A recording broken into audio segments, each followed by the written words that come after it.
Bakit kaya kinakanta ng mga Pilipino ang kantang ito? Noong Disyembre 2024, sa isang malaking silid-aralan sa Kolehiyo ng Musika ng Universidad ng Pilipinas, isang Amerikanong dalubhasa sa musika na mula sa Israel ang namutla habang nakikinig sa ulat ng isang mag-aaral. Ano kaya ang dahilan kung bakit ang isang propesor na may higit 30 taong karanasan sa pag-aaral ng musika sa buong mundo ay labis na nagulat sa isang kanta na kinakanta ng mga batang mag-aaral sa Pilipinas? Ito ay isang kamanghamanghang kwento kung paano nalampasan ng musika ang mga hangganan ng mga bansa. Ang bida ay si Professor David Cohen, isang Israeli-American na kasalukuyang isang panauhing propesor sa Universidad ng Pilipinas, kung saan siya ay nagtuturo ng ethnomusicology. Nakapaglakbay na siya sa mahigit 50 bansa sa buong mundo upang magsagawa ng field research sa musika.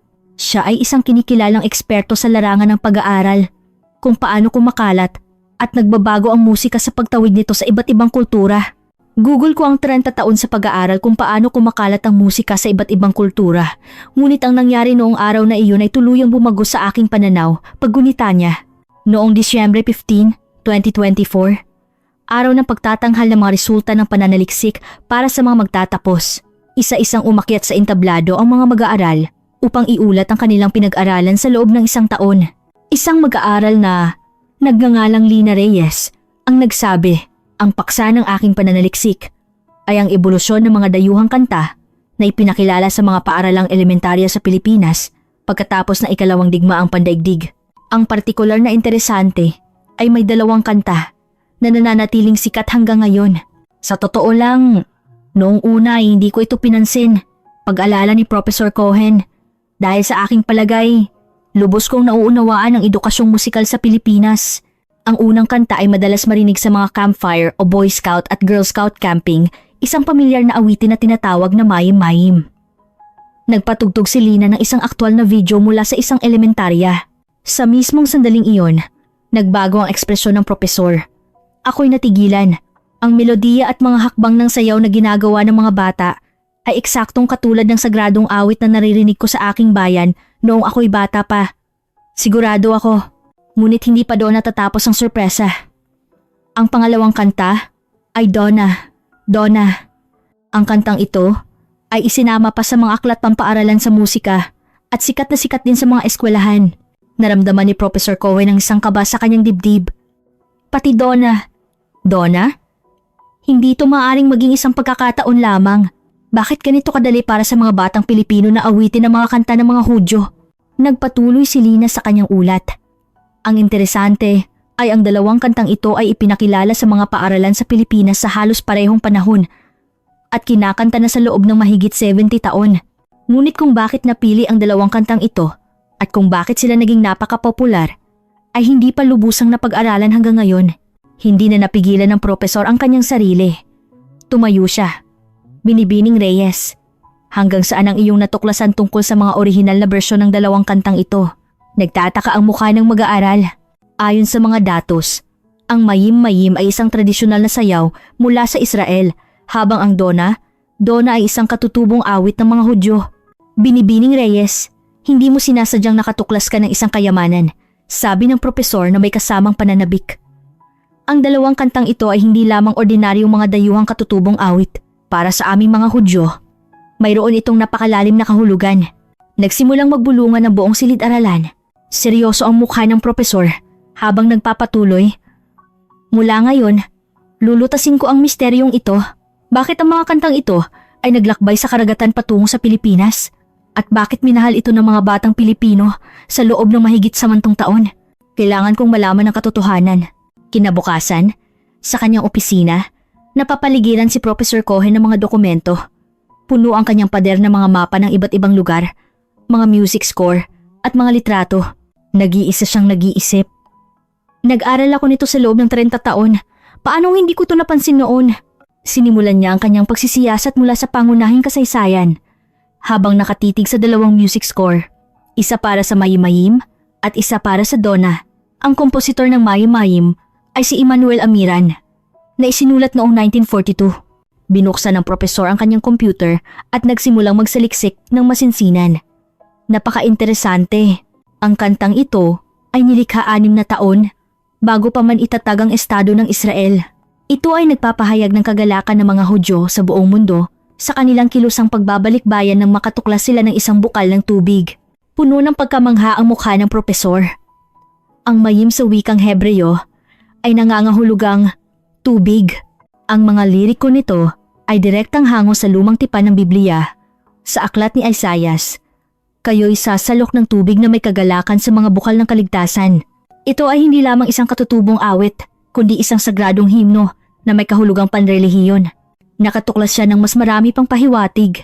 Ang koreografiya ay idinisenyo ni Elsie Doblon noong 1937 na ginagaya ang eksena ng mga taga-nayon na nagtitipon matapos makahanap ng balon, isang uri ng sayaw na hora na isinasagawa sa paligid ng pinagmumula ng tubig. Sa screen ng computer, lumabas ang isang video ng tradisyonal na sayaw na hora sa Israel. Ibig sabihin, ang sayaw na ginagawa ng mga batang Pilipino sa kanilang mga campfire ay sa katotohanan isang ritual na panrelihiyon na nagpapahayag ng kagalakan at pasasalamat sa Diyos sa isang bagong lupain. Huminga ng malalim ang propesor.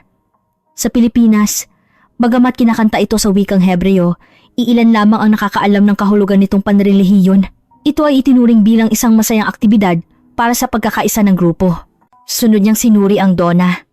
Dona, ito ay nilikha noong 1938 sa wikang Yiddish at ang orihinal na pamagat ay Dos Kelbel, ang guya. Ang musika ay likha ni Sholom Secunda at ang mga salita ay isinulat ni Aaron Zeitlin. Naging seryoso ang ekspresyon ng propesor. Ang taong 1938 ay panahon kung kailan lalong tumitindi ang pag-uusig sa mga Hudyo. Sa unang tingin, ang kanta ay tungkol sa isang guya na dinadala sa palengke, ngunit sa katunayan, mayroon itong mas malalim na kahulugan. Nagpatuloy siya sa pagbabasa ng mga impormasyon. Ang guya na dinadala sa palengke ay ikinukumpara sa isang malayang langay-langayan na sumisimbolo sa trahedya ng isang lahi na walang pagpipilian kundi tanggapin ang kanilang kapalaran. Ang Yiddish ay ang wika ng mga Hudyo sa Europa.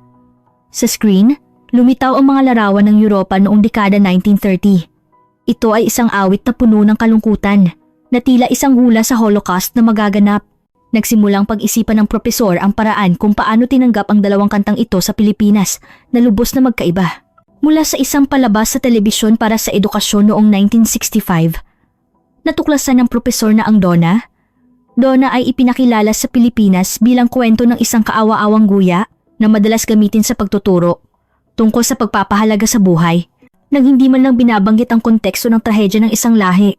Ang mayim-mayim naman ay dinala sa Pilipinas pagkatapos ng digmaan sa pamamagitan ng mga aktibidad ng Young Men's Christian Association at isinama sa kurikulum. Ngunit ang kahulugan nitong panrelihiyon at pambansa ay hindi binigyang diin. Sa halip, ito ay itinuring bilang isang sayaw na nagtataguyod ng internasyonal na pagpapalitan ng kultura at naging napaka-popular. Biglang nagbago ang isip ng propesor. Teka, hindi ito dapat maging isang pagkakataon. Bakit sa lahat ng mga dayuhang kanta na ipinakilala sa parehong panahon, karamihan ay nakalimutan na, ngunit ang dalawang ito lamang ang nanatiling kinakanta sa loob ng 70 taon? Nagsimula siyang magkaroon ng bagong teorya. Mayroon bang mas malalim na kahulugan sa likod nito? Bakit nag-ugat sa Pilipinas ang mga awit ng mga Hudyo? Isang bansang nasa ilalim ng pagbabago pagkatapos ng digmaan? Bukod sa simpleng pagpapalitan ng musika, mayroon bang mas mahalagang layunin? Nagpasya ang propesor na lutasin ang misteryong ito. Kailangan niyang imbestigahan ng mabuti ang mga reforma sa edukasyong musikal noong panahong iyon. Sino, bakit, at para sa anong layunin dinala ang mga kantang ito sa Pilipinas? Kalaunan, ibinahagi ng propesor ang resulta ng kanyang imbestigasyon sa kanyang mga mag-aaral. Sa opisina ng propesor, si Lina at ang iba pang mga estudyante ay nakatayo sa harap ng isang mapa ng mundo na puno ng mga makukulay na pin na nagmamarka sa mga ruta ng pagkalat ng musika. Mga minamahal, nakatuklas ako ng isang kagulat-gulat na katotohanan, sabi ng propesor. Kapag ang musika ay tumatawid sa mga wika at kultura, ito ay nagbabago na parang isang buhay na organismo. Anong uri ng pagbabago po? Tanong ni Lina. Ipinaliwanag ng propesor. Halimbawa, ang mayim-mayim. Nilikha ito sa Israel noong 1942 bilang isang himno ng pasasalamat sa Diyos. Pagdating ng dekada 1950 sa Amerika, naging kasangkapan ito para sa internasyonal na pagpapalitan. At sa Pilipinas, ito ay naging isang awit para sa pagkakaisa sa mga campfire o mga aktibidad ng grupo. Ipinakita niya sa screen ang tatlong larawan. isang sayaw na panrelihiyon sa Israel, isang aktibidad sa summer camp sa Amerika, at isang campfire sa isang paaralan sa Pilipinas. Parehong melodiya, parehong mga hakbang, ngunit ganap na magkaiba ang kahulugan. Ito ang tinatawag na cultural chameleon ng musika. Isang estudyante ang nagtaas ng kamay. Bakit po nagkakaroon ng ganitong pagbabago? Kumuha ang professor ng isang dokumento mula sa pag-aaral ng psikolohiya dahil binibigyang kahulugan ng lipunang tumatanggap sa musika ito sa paraang pinakamadali nilang mauunawaan. Sinuri niya ang Pilipinas pagkatapos ng digmaan. Noong panahong iyon, ang Pilipinas ay nasa ilalim ng muling pagbangon na binibigyang diin ng diwa ng pagkakaisa ng komunidad bayanihan at pambansang pagkakabuklod. Nais din itong makipag-ugnayan sa mundo. Ang pabilog na sayaw ng Mayim-Mayim ay perpektong tumutugma sa diwa ng kolektibong pagkakasundo. Tumango si Lina. Nang nagsasaliksik po ako, ang kantang ito ay itinuring ang simbolo ng pagkakaibigan at kooperasyon. Eksakto, sabi ng propesor. At ganoon din sa Donna. Noong dekada 1960, kasabay ng pag-unlad ng ekonomiya, ang lipunan ay puno ng pagsisikap at pag-asa. Ngunit dahil sa lokasyon nito sa gitna ng mga tensyon noong Cold War, mayroong partikular na kamalayan para sa kapayapaan. Ang isang kanta tungkol sa isang kaawa-awang guya ay ginamit upang ipahayag ang pakikiramay sa mga mahihina at ang pagnanais para sa kapayapaan. Binigyang diin ng propesor ang mahalagang punto. Sa madaling salita, hindi namamalayan ng lipunang Pilipino na sinala nila ang mga kahulugang panrelihiyon at pambansa ng mga kantang ito at iniwan lamang ang mga bahagi na umaangkop sa kanilang sariling klima sa lipunan. Nagpakita siya ng mas interesante pang datos sa mga mag-aaral. Ngunit ang susunod, ang pinakakagulat-gulat na natuklasan. Bagamat nagbago ang kahulugan, ang impluwensya ng mga kantang ito sa Pilipinas ay higit pa sa inaasahan. Anong uri ng impluwensya po? Tanong ng isang mag-aaral na may pagtataka. Ipinakita ng propesor ang datos ng internasyonal na pakikipag-ugnayan ng Pilipinas mula noong dekada 1970. Mula 1970 hanggang sa kasalukuyang siglo, dumami ng husto ang pakikilahok ng Pilipinas sa mga pandaigdigang tulong pantao at mga aktibidad ng mga non-government organization. Ang interesante, pagkatapos ng dekada 1980, nang ang henerasyong lumaki sa pagkanta ng Mayim-Mayim at Donna ang naging pangunahing puwersa sa lipunan, tumaas ang interes ng mga Pilipino sa kulturang Hudyo. Nagliwanag ang mga mata ni Lina. Tulad po ng ano? Halimbawa, ang Fiddler on the Roof ay naging napakapopular sa Pilipinas. Ang paglaganap ng musikang klezmer at ang pagiging mas madalas ng palitan ng kultura sa Israel. Ang mga ito ay maaaring hindi mga pagkakataon lamang, sabi ng propesor. Iminungkahi niya ang isang mahalagang teorya. Ang pagkanta ng mga awiting ito sa loob ng 70 taon ay maaaring hindi sinasadyang nagtanim sa puso ng mga Pilipino ng isang pakiramdam ng pagiging malapit sa kulturang Hudyo. Ang mga buto ng kultura ay itinanim sa pamamagitan ng musika. Sa huli, nagbigay ng buod ang propesor. Mula sa aking pagsisiyasat, malinaw na hindi ito aksidente. Ipinakita niya ang pandaigdigang sitwasyon noong dekada 1950, ang pagkakatatag ng Israel noong 1948, ang simula ng Cold War at ang pag-unlad ng Pilipinas ay magkakaugnay. Marami sa mga grupong Kristiyano na tumutulong sa Pilipinas noong panahong iyon ay may malapit na ugnayan sa komunidad ng mga Hudyo sa Amerika. Maaaring mayroon silang pangmatagalang pananaw na gamitin ang musika upang bumuo ng isang koneksyon sa pagitan ng Pilipinas at ng komunidad ng mga Hudyo. Nagulat si Lina. Ibig sabihin, ito po ay planado? Oo, sabi ng propesor na may malalim na pag-iisip. Maaaring ito ang isa sa pinakamatagumpay na musical diplomacy sa kasaysayan. Ngunit ang pinakamahalaga ay ang kabutihan ng bansang ito, ang Pilipinas. Puno ng damdamin niyang sinabi. Hindi tinatanggihan ng Pilipinas ang dayuhang kultura, bagkus ay buong puso itong tinatanggap. Ano man ang pinagmulang relihiyon o politika, ang musika ay simpleng minamahal. Ipinapakita nito ang katangian ng Pilipinas na parang karagatan at ang pagiging bukas nito sa kultura. Tumingin ang propesor sa labas ng bintana at sinabi ang kanyang huling mga salita sa mga mag-aaral. Ngayon, sa isang lugar sa Pilipinas, may mga batang kumakanta pa rin ng mga awiting ito.